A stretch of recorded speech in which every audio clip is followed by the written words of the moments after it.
Good evening. Welcome, everyone in here, out there. I'm glad you're with us on this Christmas Eve. Merry Christmas, happy holidays, all manner of good tidings and joy to everyone. So many new faces. It's great.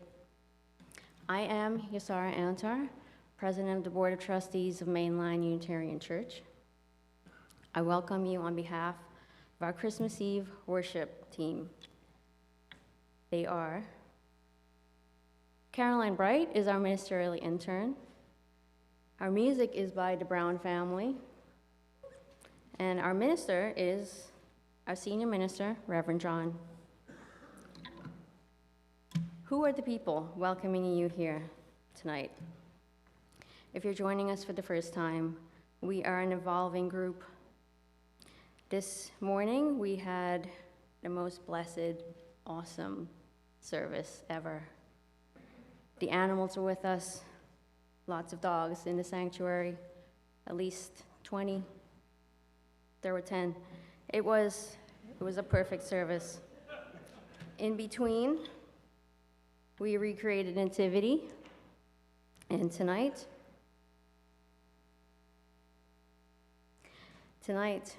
we celebrate Faith Without Borders.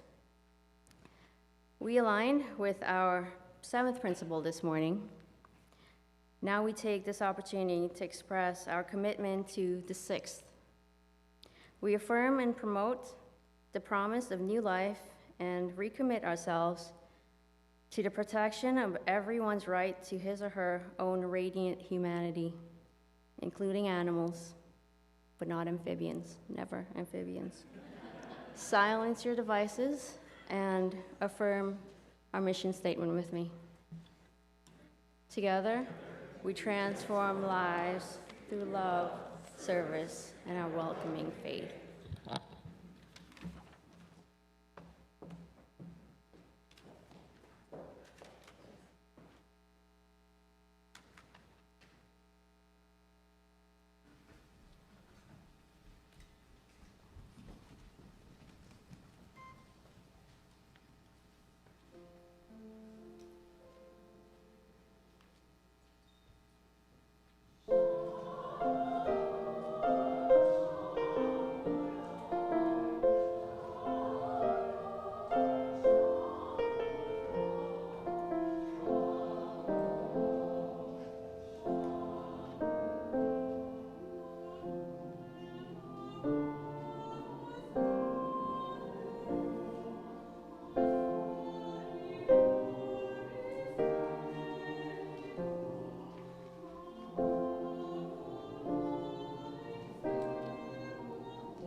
The words for our chalice lighting this evening come to us from Linda Hart.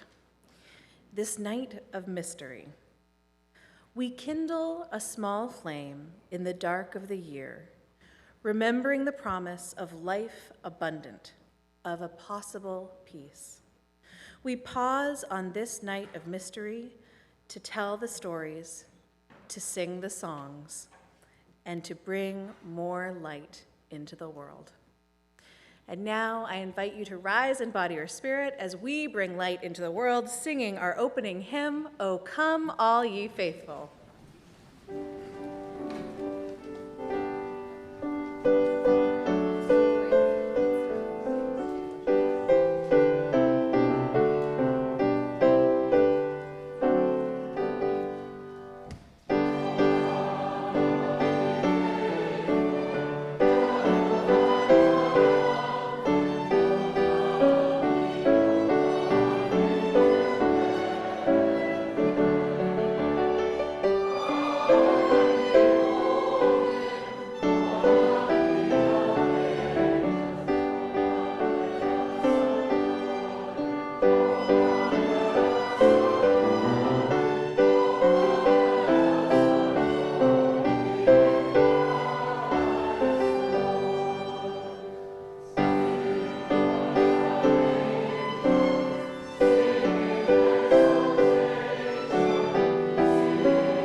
It is the winter season of the year, dark and chilly. Perhaps it is a winter season in your life, dark and chilly there too. Come into Christmas here. Let the light and warmth of Christmas brighten our souls and our world. Let us find in the dark corners of our souls the light of hope, a vision of the extraordinary in the ordinary. Let us find rest in the quiet of a holy moment, to find promise and renewal. Now please join us and stand in body or spirit as we sing hymn 257, In the Moon of Wintertime.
Welcome to you all here on this beautiful evening, and thank you for being with us as we celebrate Christmas, in the spirit of Christmas. Normally, on our morning services, we share the offering with a community partner who is doing good work in the world. But this evening, we will be sharing our plate with something that brings the love and healing a little closer to home. The minister's discretionary fund was established a long time ago for the senior minister to be able to help those within the congregation and the community find the financial support they needed for any number of things. The fund has also been used to help with training and other opportunities for growth within the congregation and within the staff. So this Christmas Eve, we will be taking the collection for the minister's discretionary fund. We ask that you be as generous as you can be. And do we have a screen for the, oh, like that. That's how you do it. And you can do it online, you can do it later, but we would love for you to do it now. The offering will now be gratefully received.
We are grateful for the gifts that you have brought to the altar of this community, and we'd like to join together in the affirmation of gratitude that you see on the screen.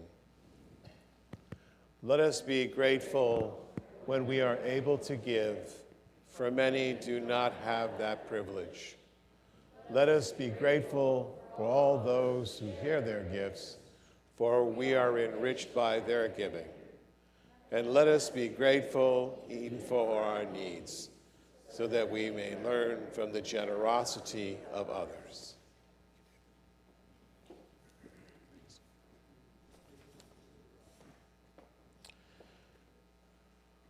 Our next hymn is number 246, O Little Town of Bethlehem. Please rise in body or spirit.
A reading from the Gospel of Luke. And there were in the same country shepherds abiding in the field, keeping watch over their flock by night. And lo, the angel of the Lord came upon them, and the glory of the Lord shone round about them, and they were sore afraid. And the angel said unto them, Fear not, for behold, I bring you tidings of great joy, which shall be to all people. For unto you is born this day in the city of David a Savior, which is Christ the Lord. And this shall be the sign unto you. Ye shall find the babe wrapped in swaddling clothes, lying in a manger. And suddenly there was with the angel a multitude of the heavenly host, praising God and saying, Glory to God in the highest, and on earth peace, goodwill toward men.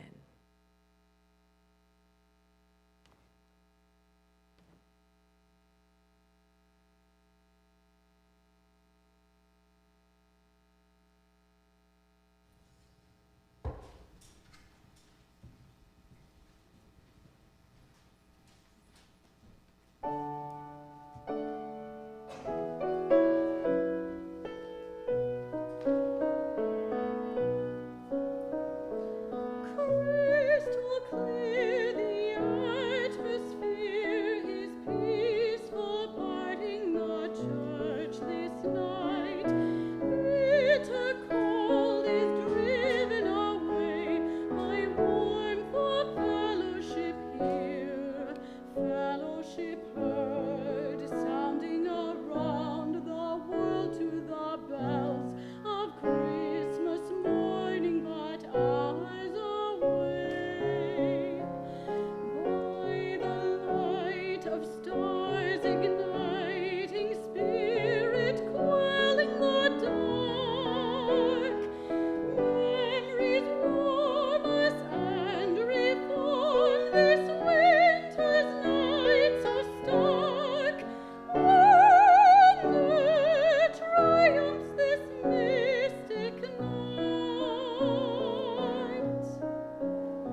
Thank you, Caitlin. Thank you, choir. Thank you, Brown family. What a level you've raised us to. It's really quite remarkable. And the tech deck in the back, and the ushers, and all the people who bring Christmas Eve night to you. I think often about this most improbable story. Nadia Bowles-Weber, who is a blogger that I follow, she's known as the Tattooed Priest. She's a Lutheran minister. And she said, you know, at a time when perhaps we needed a politician who could stand up to all that is going on in the world, we didn't get that. We didn't get a peacemaker who would put an end to the war that we see everywhere. We didn't get that. We didn't get religious leaders who can unite people together. We didn't get that. What we got was a baby. Interesting choice. The idea that a child could be a redeemer is improbable, to say the least. The birth of Jesus, announced to Mary by an angel who told her not to be afraid. That most obscure understanding that any of us could possibly imagine happened to this poor Jewish woman in the country as the angel of the God on high shone around her and said, "Be not afraid." You know that happens 336 times in the Bible. There must be a reason to be afraid. And so here we were in this story with so much power, this obscure birth, an obscure corner of an empire to a poor Jewish woman announced only by the stars in the sky and angels in a field, and we are here to still trying to unpack the mystery. These angels who tell Mary to not be afraid obviously don't understand what it's like to be a human being, having a blazing light out of the sky tell you that you're going to have God's baby. But then to be pregnant, not married perhaps, a single mother in a world in which women were treated like chattel and an unwed mother was treated like leprosy, this was hard enough. Mary and her husband, Joseph, perhaps her uncle, say some scholars, could find no place to have the baby, no place that would have them. They were migrants wandering. No place that would accept them because they were outcasts in a foreign land. They do at last find a manger, but hardly the warm and sentimental place portrayed in culture today. More likely a cave full of animals, big, smelly animals. And this is where her baby would be born. No mention of friends, no mention of a midwife. A baby born among animals, perhaps even like an animal, is born and survives and becomes a symbol for Western culture, indeed, across the world as the Prince of Peace, the Messiah, the Son of God. It's an incredible story when you think about it. And then how did we get from this story of survival and triumph of life over death, peace over war, light over darkness, to this incredible juxtaposition of our consumer culture and a world threatened by the principalities of hatred, poverty, and exclusion? How do we find the joy of the birth of the Prince of Peace in a Palestine that is now torn apart by war, where children make their homes tonight in rubble? Where is the mysterious essence that we search for as good people upon this earth? I believe still in the mystery of Christmas, the essence of Christmas, that despite it all, life is good and we are good, and every child is born one more Redeemer. In his meditation, the poet Gerald Keppel writes that we need to discard the myths and legends for what they are and strip away the accretions of the centuries abandon the traditional pagan observances, the feasting and the drinking, and the spurious goodwill, and end the materialism and the commercialism and the whole world activity. And if we do all that, what will remain? With unimagined clarity, we will experience still an intermission, a quietness, a stillness in the spirit, a strange awareness of the infiltration of human life. This is the mystery and the reality and the promise and the hope that we still hope for. This is the essence of Christmas. You see, it's more than the birth of Jesus. It's more than the literal understanding of a story. It's more than the giving of gifts. It's more than the stillness of a midwinter night. The essence and mystery of Christmas is in the magic that we put into it. The moment of presence, so powerful that it transcends reality, and it brings us to a new reality of possibilities, beginning with the reality that babies are born under the most dire of circumstances and still herald the possibility of peace. Inspiration is not garnered from the litanies of what is flawed. It resides in humanity's willingness to restore, redress, reform, recover, reimagine, reconsider, healing the wounds of the earth. This is the mystery of Christmas that is still being revealed. Who here remembers the book, The Polar Express? Anybody? Yeah, I do. And that delightful tale, Chris Van Allsburg, a young boy travels on a magical train to the North Pole to meet Santa. And there he receives the first gift of Christmas. Not a shiny bike, a little bell, a little silver bell that can only be heard by those who still believe in Christmas. A reality greater than the world we know here. And magically, the boy returns home only to find the bell that he was given by Santa has fallen out of his pocket. And then he recalls that on Christmas morning, my little sister Sarah and I opened our presents, and when it looked as if everything had been unwrapped, Sarah found one last small box under the tree. It had my name in it, and inside was the silver bell. And there was a note. Found this on the seat of my sleigh. Fix that hole in your pocket, Mr. Claus. And I shook the bell, and it made the most beautiful sound my sister and I had ever heard, but my mother couldn't hear the ring, and she said, "Too bad, it's broken." At one time, my friends, we could all hear the bell, but as the years pass, perhaps it falls silent for us.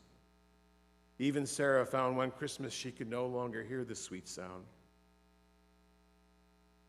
But our hero says, though he's grown old, the bell still rings, as it does for all those who truly believe.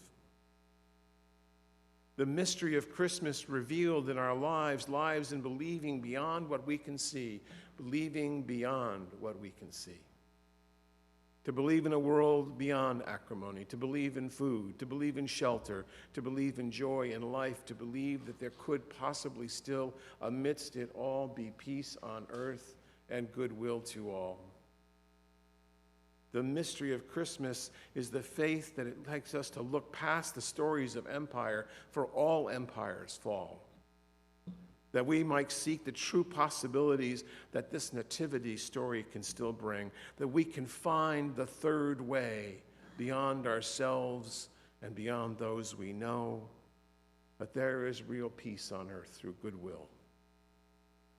The mystery of Christmas lies in a manger, yes.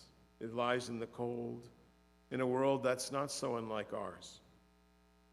The mystery of Christmas is revealed in a baby born, as all babies are born with the potential to change the world with our help. The mystery of Christmas, my friends, is in each of you. That whisper, that voice, that sound, that shout, that triumph, that bell you hear, the breath, the first and the last, when the baby takes the first breath, it sounds like the ringing of the bell. Believe, my friends. Believe in Christmas. Believe and let it be revealed to you this night and for all the nights to come. It has always been there waiting for us to be revealed. So may it be.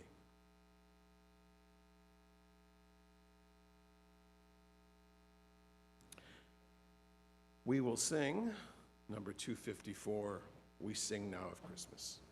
Please rise in body or spirit.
I invite you this Christmas Eve to close your eyes. To close your eyes and enter into a place of quiet and meditation, as it must have truly been on that night that Jesus was born. To let your breathing become a rhythm as we breathe in and we breathe out. The darkness is truly vast. But across it and across our hearts, there is a path of light. The thousands of stories that make up our lives gathered into this one moment. In our hearts as we breathe, let us feel that light fill our chest, our bellies. Feel our shoulders and straighten our backs and give us courage. For the days ahead will be full of joy and sorrow, triumph and struggle. But we are here as breathing testaments that life is good, even as a baby is born to remind us that life goes on. In this silence of a moment, let us remember that Christmas lives in the light in our hearts. That light is always there. even if we sometimes forget. Let that light rest as we enjoy one more piece of special music.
My benediction from Howard Thurman. When the song of the angels is stilled, when the star in the sky is gone, when the kings and the princes are home, when the shepherds are back with their flocks, this is when the work of Christmas begins. To find the lost, to heal the broken, to feed the hungry, to release the prisoner, to rebuild the nations, and to bring peace among the people, and to make music in the heart.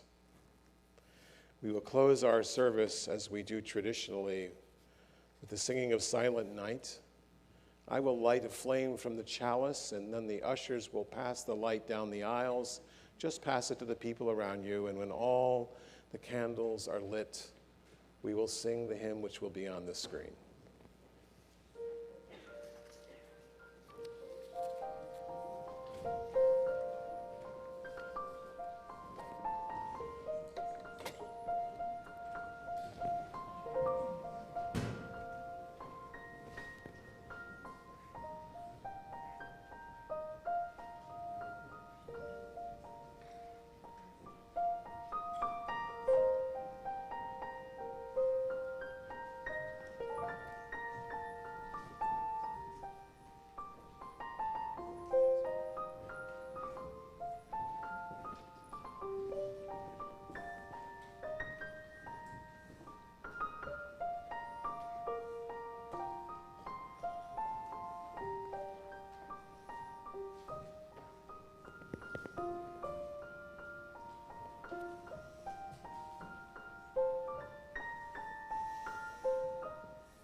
And as we extinguish the light, let the light burn still in your heart, for Christmas is every day and every night. Let us extinguish the light and wish one next to you Merry Christmas. Merry Christmas all.